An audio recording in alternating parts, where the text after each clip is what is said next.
मई के लोकसभा इलेक्शंस में जब ऑपोजिशन ने बीजेपी को 240 पे रोक दिया, एक माइनॉरिटी बीजेपी के नेतृत्व में गवर्नमेंट बनी, दो बैसाखियों पर टिकी हुई नीतीश और नायडू, तो जैसे ऑपोजिशन को एक अपॉर्चुनिटी दिखी, एक ओपनिंग दिखी कि भाई अगली बार हम इससे भी बेहतर कर सकते हैं, बीजेपी को सरकार में आने से रोक सकते हैं। लेकिन वो नई ऊर्जा स्फूर्ति पहले हरियाणा और फिर महाराष्ट्र के इलेक्शंस के बाद बिल्कुल जैसे गायब सी हो गई है, नदारद हो गई है। तो क्या कर रहा है विपक्ष जो कि गलत है?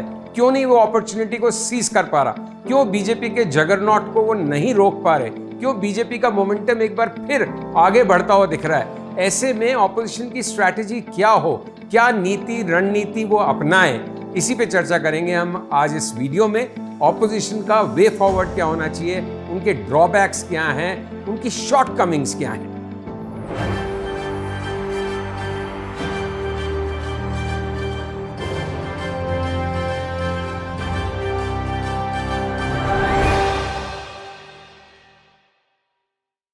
नमस्कार, स्वागत है आपका हस्तक्षेप में। मैं हूं संजीव श्रीवास्तव। इस प्रोग्राम में हम आपको उन विषयों से परिचित कराते हैं जो आज देश के सामने बड़े मुद्दे हैं, फिर उसका एक गंभीर संजीदा एनालिसिस करते हैं, विश्लेषण करते हैं, उसके हर पहलू को समझने की और आप तक पहुंचाने का प्रयास करते हैं। तो आज के एपिसोड में हम बात कर रहे हैं कि ऑपोजिशन मई 2024 के लोकसभा इलेक्शंस के बाद जो एक सशक्त सी नजर आ रही थी, उसने बीजेपी को 240 पर रोक दिया था, एक जान सी आ गई थी हमारी बॉडी पॉलिटी में और ऑपोजिशन स्पेस में, तो कैसे वापस से उसमें से जैसे हवा निकल गई है ऑपोजिशन की महाराष्ट्र और हरियाणा के इलेक्शंस हारने के बाद। क्या हैं बुनियादी शॉर्टकमिंग्स और फेलियर्स ऑपोजिशन, खासकर कांग्रेस की नीति और रणनीति में, हम उस पर चर्चा करें। उससे पहले एक बात तो हमें मान लेनी चाहिए कि ऑपोजिशन को एक हाथ तो या दोनों हाथ पीछे रख के ही चुनाव लड़ने पड़ते हैं, युद्ध में उतरना पड़ता है, क्योंकि जो पूरी व्यवस्था है वो बीजेपी के कब्जे में है। एक तरह से सारे जितने इंस्ट्रूमेंट्स हैं वो सब बीजेपी के पास हैं। पैसे के मामले में वो कहीं ज़्यादा स्ट्रांग है, साधन संपन्न कहीं ज़्यादा हैं, सारे इंस्टीट्यूशंस ज़्यादातर उनके इशारे पे चलते हैं, कोई बाईपार्टिसनशिप नहीं है, बिल्कुल पार्टिसन तरीके से बिहेव करते हैं। इवन इलेक्शन के प्रोसेस पे, इलेक्शन कमीशन पे ऑपोजिशन प्रश्न चिन्ह उठाती है। लेकिन अब ये सारी बातों पे ऑपोजिशन या कोई और कुछ कर नहीं सकता। प्रोटेस्ट कर सकते, करिए, लेकिन उसके बावजूद जो चीज़ उनके हाथ में है, जो जो चीज़ें वो कोर्स करेक्ट कर सकते हैं, सुधार ला सकते हैं, वो तो उन्हें करनी चाहिए। तो उसका हम सिलसिलेवार जिक्र करते हैं इस कार्यक्रम में। तो पहली प्रॉब्लम क्या है ऑपोजिशन की, not necessarily in this order, लेकिन कुछ बिंदु हैं जो मैं गिनवाता हूं। एक तो ऑपोजिशन की कोई आइडियोलॉजिकल स्पेस में क्लैरिटी नहीं है। बीजेपी क्लियरली एक राइट विंग पार्टी है, प्रो हिंदू पार्टी है, हिंदुत्व पार्टी है, उसकी एक निश्चित नीति है, उसके पास एक स्ट्रांग लीडर है नरेंद्र मोदी के नाम पे, उसके पास अच्छे रीजनल लीडर्स हैं कई स्टेट्स में, और उसकी एक थोड़े दक्षिण पंथ की ओर झुकाव लिए हुए उसकी पॉलिसीज और नीति है। अब सामने विपक्ष के पास क्या है? विपक्ष के पास सिवाय बीजेपी की आलोचना करने के और एक सेक्युलर कार्ड का झंडा लेके आगे भागने के उसके पास कुछ और नहीं है। और ये सेक्युलर कार्ड भी इतना ज्यादा एक दुधारी तलवार की तरह से बन गया है, क्योंकि निश्चित रूप से बीजेपी प्रो हिंदू पार्टी है, हिंदुत्व की पार्टी है, लेकिन जैसे ही ऑपोजिशन खासकर कांग्रेस सेक्युलर बनने का प्रयास करती है, बीजेपी उसको एक प्रो मुस्लिम ब्लॉक में डाल देता है, तो और हिंदू वोट मोबिलाइज होता है और कहीं ना कहीं ऑपोजिशन खासकर कांग्रेस डिफेंसिव नजर आती है, चाहे वो खुद नहीं सोचे, लेकिन जनता उनको डिफेंसिव कटघरे में खड़ा कर देती है। तो ये जो लैक ऑफ एक क्लैरिटी है उनकी आइडियोलॉजी की और स्पष्टता नहीं है विचारधारा की, और जो अपनी बात वो कहना चाहते हैं वो बहुत ढंग से नहीं रख पाते, वो उनकी एक बड़ी समस्या है। दूसरी बड़ी प्रॉब्लम है लैक ऑफ ऑर्गेनाइजेशन। कोई ऑर्गेनाइजेशनल ढांचा है ही नहीं ऑपोजिशन में। ज्यादातर ऑपोजिशन रीजनल पार्टीज तो फैमिली बेस्ड पार्टीज हैं, और जो कांग्रेस पार्टी है उसमें तो ऑर्गेनाइजेशन की जितनी कम बात करें उतनी अच्छा। हरियाणा में इलेक्शन हुए थे, डिस्ट्रिक्ट ब्लॉक लेवल पे अध्यक्ष ही नहीं थे, ऑफिस बेयरर्स ही नहीं थे। उनके पास क्या 5 ऑर्गेनाइजेशंस हैं, एनएसयूआई है, यूथ कांग्रेस है, सेवा दल है, महिला कांग्रेस है। अब ये सारे जैसे पार्ट टाइम ऑर्गेनाइजेशंस की तरह काम करते हैं। उधर बीजेपी के पास 25 संगठन है, वनवासी कल्याण परिषद से लेके एबीवीपी से लेके, और आप लेते रहिए नाम, और सब बिल्कुल कर्मठ ढंग से जुड़े हुए।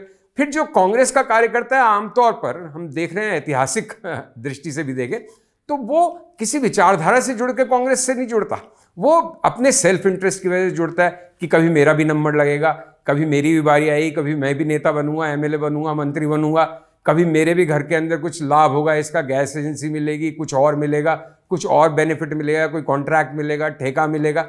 बीजेपी का कार्यकर्ता बाय एंड लार्ज, ऐसा नहीं कि वो कोई भगवान के भेजे हुए लोग हैं सर, उनके यहाँ भी स्वार्थी लोगों की भरमार है, लेकिन बाय एंड लार्ज वो उस विचारधारा से बंधा हुआ है, प्रतिबद्धता है उसमें। वो उसको कुछ मिले नहीं मिले, मिले तो बहुत अच्छा, लेकिन नहीं मिले तब भी जुटा रहता है भगवान के नाम पे, राम के नाम पे, विचारधारा के नाम पे, हिंदुत्व के नाम पे, संघ के नाम पे, आरएसएस के बचपन से शाखा में जा रहा है।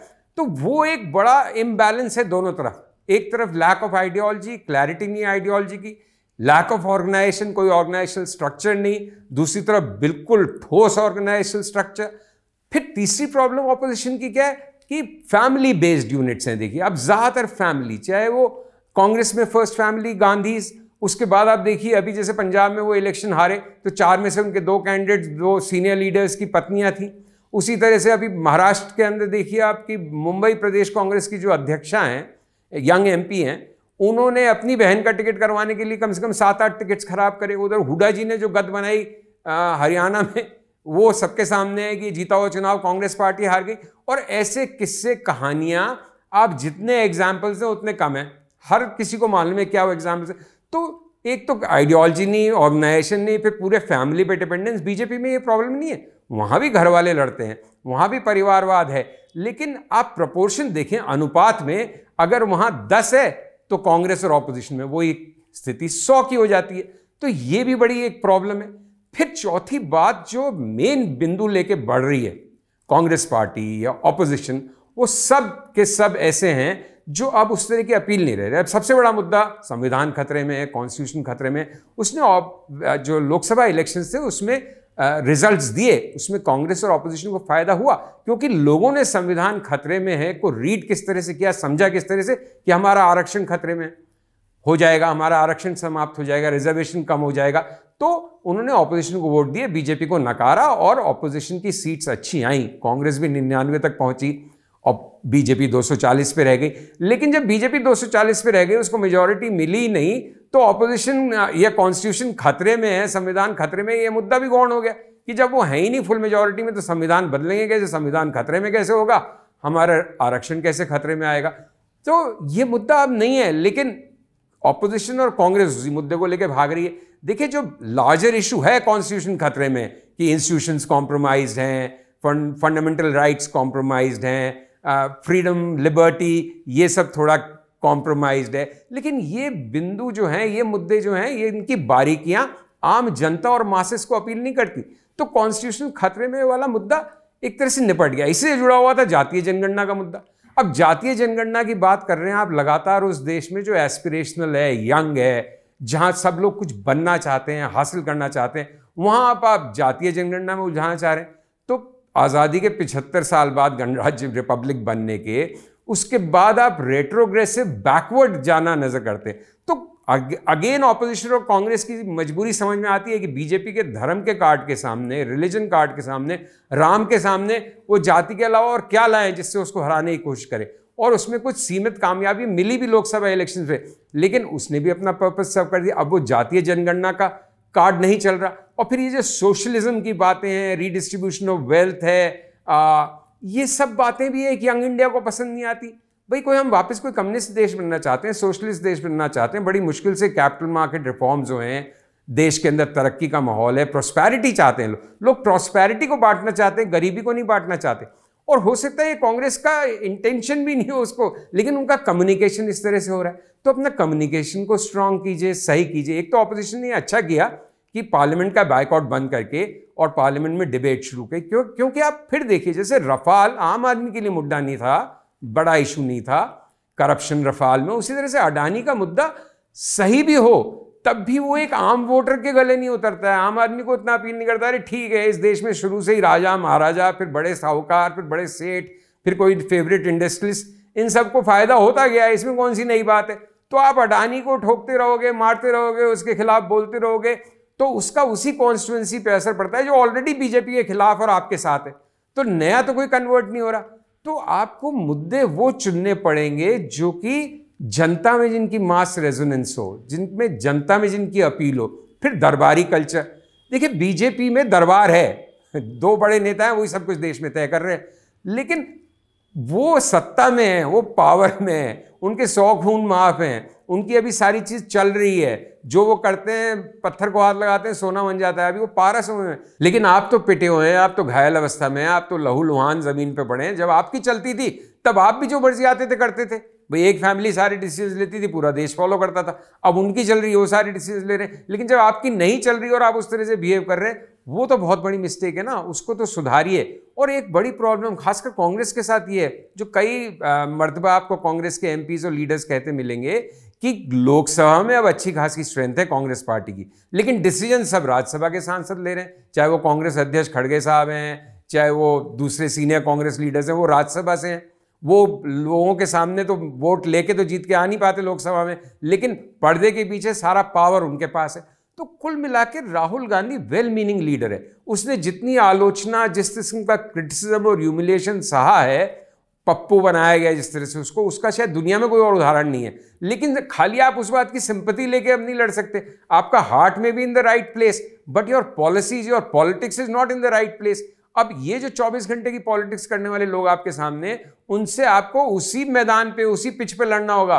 उसी तरह की आपको भी 24 घंटे की पॉलिटिक्स करनी पड़ेगी। अपनी शॉर्टकमिंग्स, गलतियां स्वीकार करनी पड़ेंगी, उन पे करेक्टिव मेजर्स लेने पड़ेंगे। बीजेपी कितनी जल्दी करेक्टिव मेजर्स लेती है। उसने हारी लोकसभा में इलेक्शन, कम सीट्स आई, फौरन हरियाणा में स्ट्रैटेजी बदली। फिर उसको लग रहा था महाराष्ट्र में बहुत सीटें हारे हैं वो लोकसभा में, वहां पे पूरा उन्होंने गेम प्लान बदल दिया, कैसे रॉन्ग पिच पे लाके खड़ा कर दिया ऑपोजिशन को। तो आप बीजेपी से सीखिए पॉलिटिक्स करना। Yes, they have all the tools of power in their hands, सारी एजेंसीज, सारे इंस्टीट्यूशंस उनके हाथ में, लेकिन उसकी लड़ाई अलग होगी। जमीन पे राजनीतिक लड़ाई भी अलग लड़नी है आपको। खाली ईवीएम को ब्लेम करना is like shooting the messenger. EVM की इतनी बड़ी गलती नहीं है जितनी गलती आपके स्वयं के अंदर है, आपकी नीतियों में, आपकी पॉलिसीज में, आपकी राजनीतिक समझ और कुशलता में है और कौशल में है। तो इसको करेक्ट कीजिए, तभी भारत एक जीवन, strong, vibrating and thriving democracy बन पाएगा। धन्यवाद। तो जल्दी मुलाकात होगी आपसे एक नए विषय के साथ। और अगर आपको हमारी पेशकश अच्छी लग रही है तो प्लीज़ हमारे चैनल को लाइक और सब्सक्राइब कीजिए और कमेंट भी करिए इसके बारे में, और अपने दोस्तों परिजनों को भी बताइए। बहुत शुक्रिया आपका। नमस्ते।